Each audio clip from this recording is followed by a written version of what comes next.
Lundi 22 août, merci de vous informer sur RTI 1.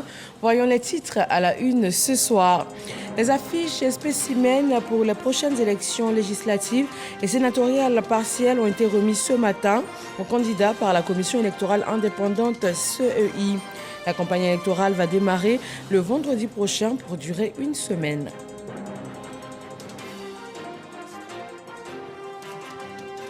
Ouverture aujourd'hui au Togo des travaux de la 72e session du Comité régional Afrique de l'OMS. Sont présents à ces assises une quarantaine de ministres de la Santé afin de répondre efficacement aux problématiques sanitaires auxquelles sont confrontés les pays africains. Ressources halieutiques, la conférence ministérielle sur la coopération halieutique entre les États africains riverains de l'océan Atlantique prépare deux importantes rencontres, notamment pour la protection et la conservation des espèces marines. Les États membres sont réunis afin de pouvoir parler d'une seule voix. Et puis au Tchad, les travaux du dialogue national inclusif doivent reprendre demain. Annoncé pour aujourd'hui, le décalage de 24 heures s'explique par des raisons logistiques selon le comité d'organisation. Bienvenue, bonsoir à tous. Le chef de l'État est rentré à Abidjan cet après-midi. Il revient d'un séjour entamé en France le 13 août dernier. Le président Alassane Ouattara a été accueilli à l'aéroport par le vice-président, le Premier ministre et plusieurs membres du gouvernement, dont les ministres de la Défense, de la Sécurité, de la Justice, de l'Économie et des Finances, le ministre conseiller spécial auprès du président de la République et par des membres de son cabinet. Le vendredi 26 août prochain, la campagne pour les sénatoriales et les législatives partielles va être ouverte. À 4 jours de cette date, les affiches et spécimens sont remis aux candidats par la Commission électorale indépendante CEI. Sidonie Davila. La Commission électorale indépendante, très active pour les élections partielles du 3 septembre prochain, avec la remise officielle des affiches et autres spécimens de vote aux différents candidats. Ils sont au nombre de 10 pour les législatives dans 3 circonscriptions et 2 pour les sénatoriales dans une circonscription. Je suis très heureux d'avoir reçu les spécimens. Je viens de recevoir ces spécimens-là et c'est un sentiment de joie qui m'anime, c'est la paix que nous avons prônée. On souhaite que les élections se passent dans la paix et dans le respect mutuel des uns et des autres. Ces affiches et bulletins de vote ont été remis tour à tour par les secrétaires permanents et par la commissaire, avec une exhortation à la discipline et au civisme. Chers candidats, ces documents, comme nous le savons tous, seront utilisés à l'occasion de la campagne électorale qui s'ouvre dans quelques jours. À cette fin, je voudrais, au nom de la Commission centrale et du président de la CEI, M. Koulibaly Kubier Ibrahim, vous recommander de vous approprier le code de bonne conduite afin de vous exhorter à offrir à la Côte d'Ivoire une campagne électorale civilisée et sans heurts dans toutes les circonscriptions électorales concernées. La campagne électorale pour les partielles des députés et des sénateurs se tient du 26 août à minuit au 1er septembre prochain à minuit. La 72e session du Comité régional Afrique de l'OMS est ouverte aujourd'hui à Lomé. Une quarantaine de ministres de la Santé sont sur place au Togo pour apporter une réponse concertée aux différentes problématiques sanitaires de leur pays. Le président du Togo, Faure Gnassingbé Eyadema, a ouvert les travaux, comme nous le rapporte notre envoyé spécial à Lomé, Victorine Yaoyoboué. Le Togo accueille la 72e session du Comité régional Afrique de l'Organisation mondiale de la santé, OMS. À cette rencontre de Lomé comme à la 75e Assemblée mondiale de l'OMS à Genève en juin dernier, il est question de la résilience de nos États face aux nouveaux défis sanitaires. Quelle est la stratégie de la Côte d'Ivoire? Le directeur général de la santé, représentant le ministre de la Santé Pierre Demba à ses assises, a présenté la couverture maladie universelle. L'expérience de la Côte d'Ivoire en matière de couverture sanitaire universelle, à travers la mise en œuvre de la couverture maladie universelle, est à partager. Nous avons, avant bien d'autres pays, établi une loi qui met en œuvre cette couverture maladie universelle. Aujourd'hui, nous sommes dans une phase de déploiement au niveau de cette couverture maladie universelle. Nous avons enrôlé de nombreuses personnes, alors nous voulons maintenant partager notre expérience avec d'autres pays et aussi apprendre d'autres pays comment faire pour couvrir le maximum de personnes à un moindre coût.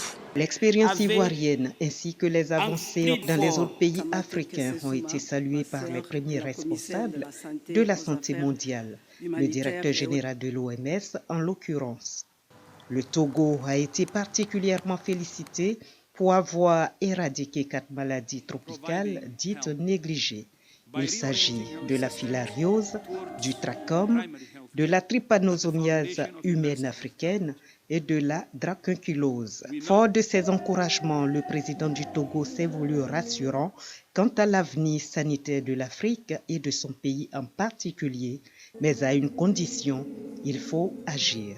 Agir d'abord pour garantir l'accès à des soins de qualité pour tous, partout et en tout temps. Agir encore pour offrir une protection sociale et une couverture sanitaire universelle à nos concitoyens. Agir enfin pour éradiquer le phénomène des médicaments contrefaits et de mauvaise qualité. Il y a donc beaucoup à faire, cela est indéniable. S'il y a une réflexion qui est partagée par tous, c'est que la santé des populations dépend aussi de la situation sécuritaire de nos États, du climat, du coût de la vie. C'est donc une réponse globale qui est attendue de cette 72e session régionale Afrique de l'OMS pour la santé et le bien-être des Africains. On reste en santé pour le point de la situation de la Covid-19 au 22 août 2022.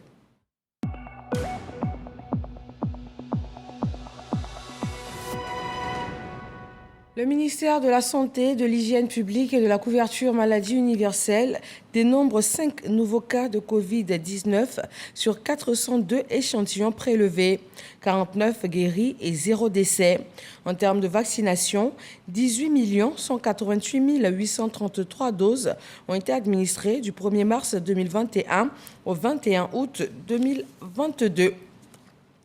La conférence ministérielle sur la coopération halieutique entre les États africains riverains de l'océan Atlantique prépare 2 importantes rencontres dans le domaine de la protection et de la conservation des espèces marines.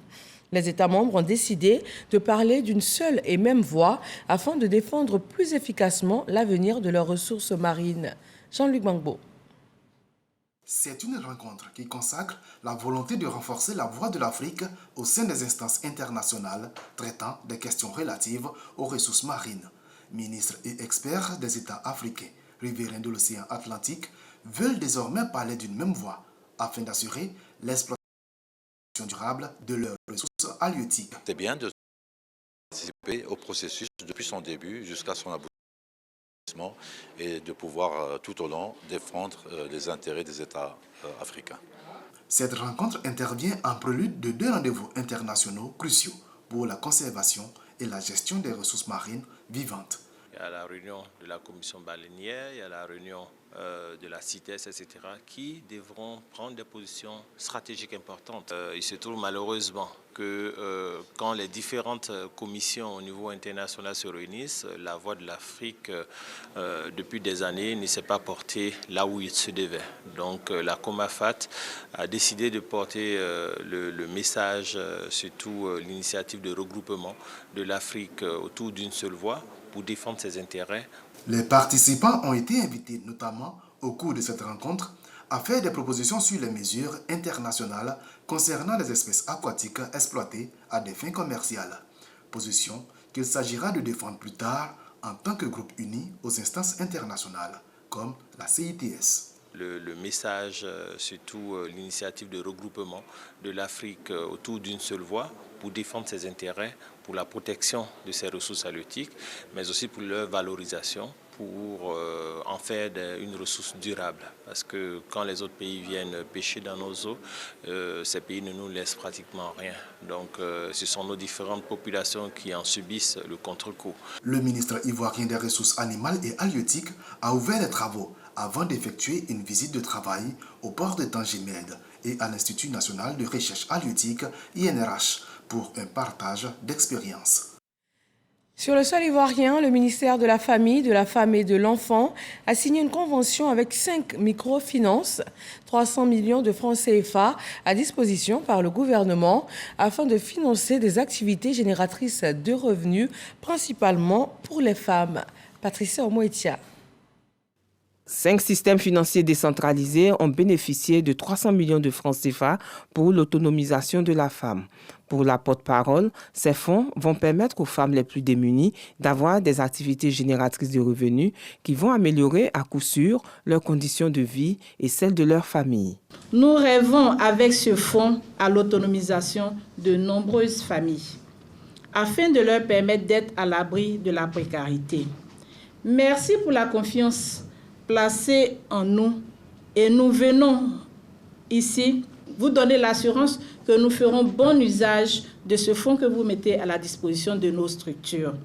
La première responsable du ministère de la Femme, de la Famille et de l'Enfant, à la tête du comité de supervision du projet de gestion novatrice du Fonds national Femmes et Développement, a expliqué que ce projet matérialise la volonté du gouvernement comme une réponse concrète aux femmes qui n'ont pas accès au financement de crédit. Je voudrais saisir cette opportunité pour insister sur la place primordiale accordée aux femmes rurales dans l'octroi des prêts, afin de toucher les femmes dans les hameaux les plus reculés de notre pays, car c'est là la spécificité du Fonds de gestion novatrice du Fonds national Femmes et Développement. Le projet de gestion novatrice du Fonds national Femmes et Développement octroie des prêts aux femmes avec l'aide des systèmes financiers décentralisés. Le ministère de la Femme, de la Famille et de l'Enfant et le ministère de l'Économie et des Finances ont initié une approche novatrice en 2007 pour répondre aux besoins des femmes. Le programme de l'entrepreneuriat du PIDUCAS, lui, connaît déjà ses premiers bénéficiaires. C'est à San Pedro que la première édition du concours de plan d'affaires s'est tenue en 2021 et 20 projets ont bénéficié de financement allant de 3 à plus de 7 millions de francs CFA. Sam Conan. Première édition du concours de plan d'affaires du programme entrepreneuriat du PIDUCAS, projet d'infrastructure pour le développement urbain et la compétitivité des agglomérations secondaires financé par la Banque mondiale. De 439 candidats issus de la ville de San Pedro, retenus après un appel à candidature pendant 7 mois, 30 étaient face à un jury. Les 30 candidats, issus donc de la sélection très serrée, ont pitché, ont présenté leur projet devant un jury. Et aujourd'hui, nous venons d'avoir la proclamation des résultats des 20 lauréats qui ont été primés pour des montants allant de 3 millions à 7 millions et une enveloppe totale de 134 millions de francs CFA. L'une des sous-composantes du volet entrepreneuriat, c'est le concours du plan d'affaires. Ce volet donc du PIDUCAS, il va y avoir certainement d'autres éditions qui vont être encore réalisées, qui va permettre encore certainement d'aider les porteurs de projets de la ville de San Pedro à émerger, renforcer sa compétitivité et renforcer donc l'attractivité en développant donc le secteur privé. Des financements de 3 à 7,5 millions de francs CFA remis aux bénéficiaires vont leur permettre de créer leurs petites entreprises, après avoir été formés à la rédaction d'un business plan. Je suis vraiment dans la joie et je remercie l'IECD et PIDUCAS vraiment qui nous ont permis d'avoir ce prix-là.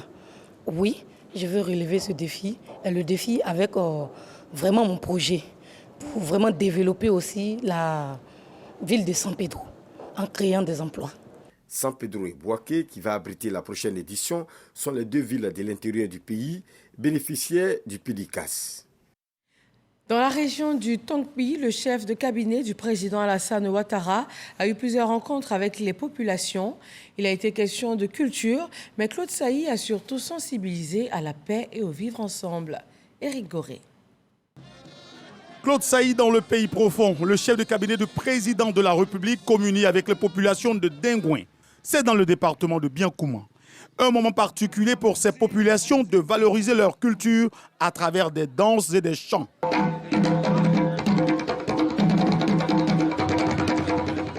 Nous sommes au festival Dengouin Niada. Quand la Murda est venue me voir, on me dit on a un festival, je leur ai dit si ce n'est que pour s'amuser, enlevez mon nom dedans.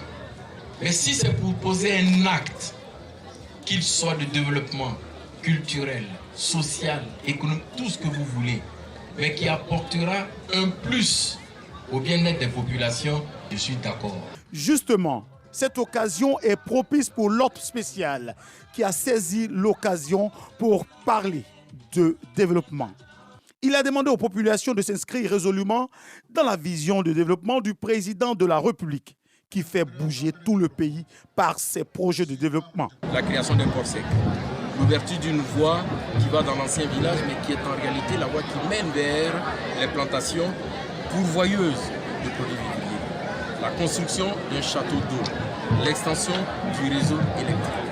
Autant d'éléments qui font que le festival est en réalité un prétexte pour lancer ces projets de développement. Et Dengouin veut vraiment prendre sa part de développement. Le marque sacré du village est sorti pour cet événement afin de donner à cette cérémonie une dimension particulière, mais également applaudir les actions de développement du président Alassane Ouattara. Autre rendez-vous culturel, la direction la sous-préfecture d'Étiouéboué, c'est dans le département d'Adiaké. La procession du tam-tam sacré, vieux de plus de 200 ans, donne toute sa particularité au festival Abada. C'est un grand rendez-vous annuel pour promouvoir et valoriser les valeurs culturelles du peuple Bétibé, plus connu sous le nom des Eoutilés, David Soyo et Serge Coléa.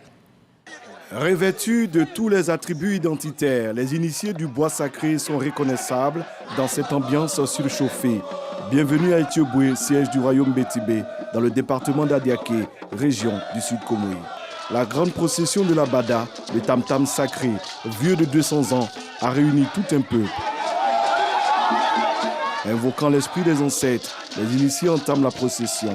En tête, les porteurs du siège des 5 grandes familles Bétibé et des 2 familles alliées.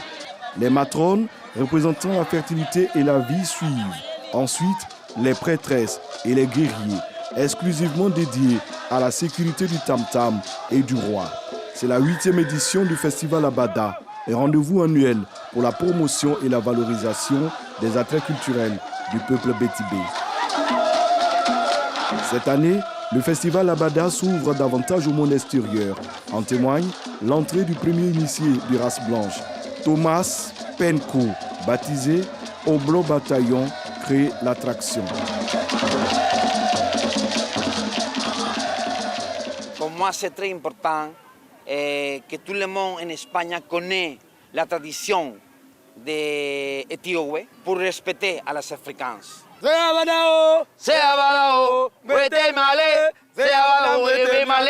Notre objectif, c'est de sortir de notre micro-régionalisme pour s'ouvrir au monde international. L'Abada Festival, c'est aussi le brassage culturel. Le Kété, danse des nobles de l'Indénie Djouablin, et le Fakui, danse guerrière du peuple Athion, accompagnent le roi des Bétibé, Abakwaba Mbandji II. Aux côtés du souverain, le roi des Essouma, Aoulaye Fian Mossou V, venu apporter son soutien au peuple Bétibé. Un symbole de fraternité apprécié par le parrain Eugène Akawele et le représentant du ministre d'État, ministre de l'Agriculture et du Développement rural, Yacouba Yensié, coparrain de la cérémonie. Nous célébrons les fiertés Bétibé, dont le rayonnement de la culture est un objectif pour nous tous. Les cadres, avec les conseils des rois et des sages, ont réussi à surmonter leurs divisions et à se mettre ensemble pour nous offrir cette merveilleuse cérémonie de séjour. Abada Festival nous plonge dans l'identité unique des Bétibé, identité qui fait son honneur, sa crédibilité, sa vérité et sa dignité. Il nous revient de la préserver précieusement. C'est ce que le peuple Bétibé fait avec ce festival. Plus de 5000 festivaliers vibrent au rythme du son du tam-tam bicentenaire et des pas de danse exécutés par les initiés. Ça a été un festival riche en couleurs. Et à travers ça, j'ai vu pratiquement ma jeunesse à Vitré 2, où je suis né, j'ai vu les mêmes pas de danse. Ce que j'ai vu là, j'ai trop aimé, ça m'a intéressé. Mais prochainement, je vais venir parce que c'est ma première fois de venir sur passer ça. Nous, on n'a pas l'habitude de voir ça en Europe. Les personnes qui sont transcendées par l'événement et par les esprits surtout. L'Abada Festival apporte réconfort et puissance au peuple bétibé. L'Abada est l'âme du peuple et représente le plus grand rassemblement des bétibés. Du rythme et de la couleur également au festival Ngobia, c'est dans le département de Tanda. La 5e édition a encore mis en exergue les potentialités culturelles dont regorge le Gontougo. Frédéric Oulaï et Godefroy Kambawa. Tiedio, dans le département de Tanda, des chefs portés par leur sujet. Cette parade est le signe de l'attachement des peuples aux autorités coutumières. Nous sommes en Ngobia Festival, festival des arts culturels de la province Ngobia du royaume Bron. L'attraction culturelle de cette 5e édition d'Ngobia Festival est la mise en évidence des différentes danses, dont l'Obidombi et la danse Naya Desiko. On enregistre également des danses venues d'autres régions, comme le Boloy, du Poro et le Tématé, du Tonkwi. Des rythmes aux sonorités variées accompagnées de prestations. Les valeurs culturelles qui incarnent cette région sont aussi au rendez-vous, sans oublier le concours à Oulaba. Nous avions constaté que notre repère culturel était en voie de disparition. Notre ONG ambitionne de faire du département de Tanda un pôle de développement socio-culturel et touristique. Sans votre appui, monsieur le ministre d'État, nous ne pourrons pas. Fils et cadre de la région, le ministre d'État, ministre de l'Agriculture, Kobena Kwasi Adjoumani, pour une première participation à ce festival, s'est dit satisfait et invite à la préservation de ce patrimoine du peuple Bron. Le royaume Bron a un potentiel culturel appréciable, que ce soit au niveau des danses, que ce soit au niveau des œuvres d'art, avec bien sûr des alliés qui sont venus apporter leur appui à notre festival. J'ai été émerveillé également par le fait qu'on n'ait pas oublié la tradition au niveau de l'Ngobia. Le président Alassane Ouattara aujourd'hui travaille pour le bien-être social, travaille pour la cohésion, en train de faire un travail remarquable au niveau du développement. Durant 3 jours, Ngobia Festival aura tenu toutes ses promesses avec la présence des peuples Sénoufo et Baoulé. Valeurs culturelles, danse traditionnelle et aussi développement et cohésion sociale au Festival des Arts et de la Culture Goua dans le département d'Alépé. Un fait particulier, la notabilité du village de Dabré a fait membre de la génération Dougbo, Fosseni Dambélé, le directeur général de la RTI. Il a été baptisé Okwe Auguste. Frédéric Gorebi et Godefroy Kambawa nous font vivre ces moments culturels. Pagne Kanté, bracelet et couronne. Des attributs qui font de Fosseni Dambélé, directeur général de la RTI, fils du village de Dabré, dans la sous-préfecture de Ogoulapo. Il est baptisé Okwe Auguste et devient de facto membre à part entière de la génération Dougbo. Ainsi, en ont décidé le chef du village, Léonce Kofi Guiro, et sa notabilité. À partir d'aujourd'hui, vous faites partie des fils de Dabré.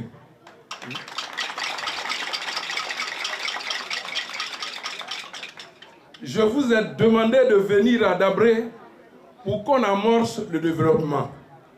Et vous êtes là aujourd'hui. Je vous dis merci. Le nouveau natif de cette localité du département d'Alépé, dans la région de Lamé, mesure ici toute la responsabilité qui est désormais la sienne dans ce village. Je suis très honoré par toute cette marque d'attention et d'affection. Désormais, fils du village, nous allons cheminer ensemble.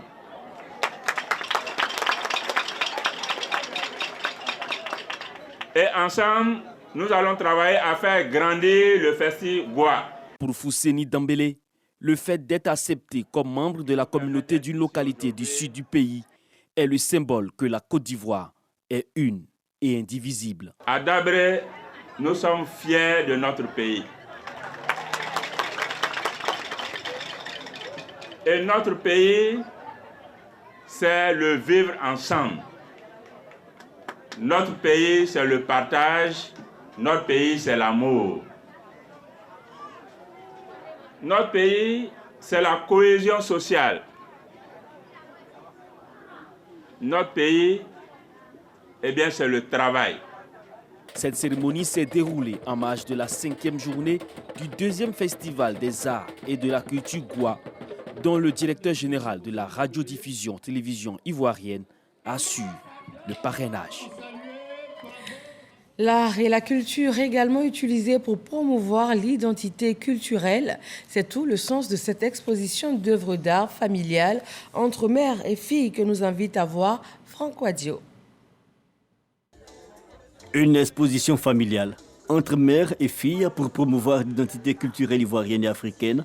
Culture, c'est l'intitulé de cette exposition d'art qui réunit Kwadio Marilyn, épouse Nguessan, architecte d'intérieur, et sa fille aînée, Leslie Aou Ramia Nguessan, peintre. La mère utilise des ustensiles de cuisine comme la calebasse pour produire des objets d'art, des calebasses pour créer des abat-jours, des vases décoratifs et même des meubles. Pour cette exposition, je voulais promouvoir ma culture africaine, en particulier la culture ivoirienne. Je voulais vraiment faire comprendre aux gens qu'on a de belles choses ici en Afrique. On a de beaux matériaux et comme matériau, il y a la calebasse et qu'on peut faire de belles choses avec ce que nous avons pour pouvoir sublimer nos intérieurs. Leslie Aou, quant à elle, âgée de 21 ans, est peintre. Son ambition, exhumer l'inconnu et redonner de l'importance aux sujets négligés. Que ces œuvres-là servent comme une archive, un endroit où les gens peuvent se ressourcer et un moyen pour que l'éducation en Côte d'Ivoire aussi puisse changer, parce qu'il est bien d'apprendre anglais, il est bien d'apprendre allemand, espagnol et tout ça, mais je trouve qu'il est encore plus important qu'on puisse parler nos langues qui sont vraiment en train de disparaître. Des amoureux amateurs d'art, contents et saisis devant les prouesses artistiques de la mère mais aussi de la fille. J'ai pu voir en fait la fille dans un premier temps avec des toiles hors pair. On peut voir des tableaux, des peintures et consorts, voilà, dans lesquels elle arrive à transposer en fait ses idées. Culturellement, c'est riche. Et au-delà de ça, la mère de son côté qui arrive aussi à, au travers de ses objets, se distinguer et puis véhiculer un message. Cette stratégie d'insertion entre mère et fille dans l'art est une sorte d'appel aux acteurs et dirigeants du secteur. Il s'agit d'encourager les efforts de promotion de la culture ivoirienne. Nyangon, ma fierté, c'est le nom de l'association des jeunes de Yopougon qui vient de lancer les travaux de réhabilitation d'un groupe scolaire. Ces jeunes accompagnent le conseil municipal dans ce type d'action sociale depuis 2019. Frédéric Oulaï et Godefroy Kambawa. Yopougon Nyangon, l'école primaire Canal Public a 40 ans. Aujourd'hui, cet établissement présente un état de dégradation avancé. Face à cette situation, l'association dénommée Nyangon Ma Fierté s'est engagée à la rénovation des bâtiments et l'entretien de l'environnement de l'école. Les travaux ont été lancés par le premier adjoint au maire. Ce coup de pinceau traduit la volonté des autorités communales à améliorer les conditions d'études des élèves et des enseignants. Tout développement ne peut s'asseoir que sur des individus bien formés qui ont reçu une bonne éducation de base. Voilà pourquoi nous nous attelons depuis un certain temps à faire en sorte que nos écoles au niveau de la commune de Yopougon, qui datent d'environ 20 ans, 25 ans, nous faisons un effort pour les remettre à niveau pour permettre aux enfants d'avoir un cadre de vie agréable. Notre souci au niveau de la commune de Yopougon et le ministère Kafana, c'est de faire en sorte que nous ayons des établissements scolaires de très bonne qualité où les enfants auront l'envie de venir à l'école. Engagé dans l'initiative de donner une fière allure aux établissements scolaires de la commune de Yopougon, plusieurs écoles ont bénéficié de travaux de réhabilitation et d'équipements matériels de nettoyage. Les responsables de COGES et d'établissements ont aussi salué l'initiative en faveur de l'école et s'engagent tous à préserver cet acquis. L'actualité internationale nous conduit au Mali. Le ministre de l'Administration territoriale et de la décentralisation porte désormais le manteau de Premier ministre par intérim. Le colonel Aboulaye Maïga a été nommé par décret du président de la transition, le colonel Assimi Goïta. Cette décision fait suite à l'indisponibilité du Premier ministre Choguel Maïga, absent depuis quelques jours pour raison de santé. Et puis au Tchad, les travaux du dialogue national inclusif qui doivent s'ouvrir demain annoncé pour aujourd'hui, le décalage de 24 heures s'explique par des raisons logistiques selon le comité d'organisation. Mais dans le même temps, 3 diplomates de haut rang sont actuellement en N'Djamena afin d'engager des discussions pour les partis politiques, associations de la société civile ou encore groupes politico-militaires qui jusque-là n'ont pas souhaité participer à l'événement. Et c'est la fin de ce journal. Merci à tous de nous avoir suivis. Surtout, très bonne fin de soirée sur les antennes de la RTI.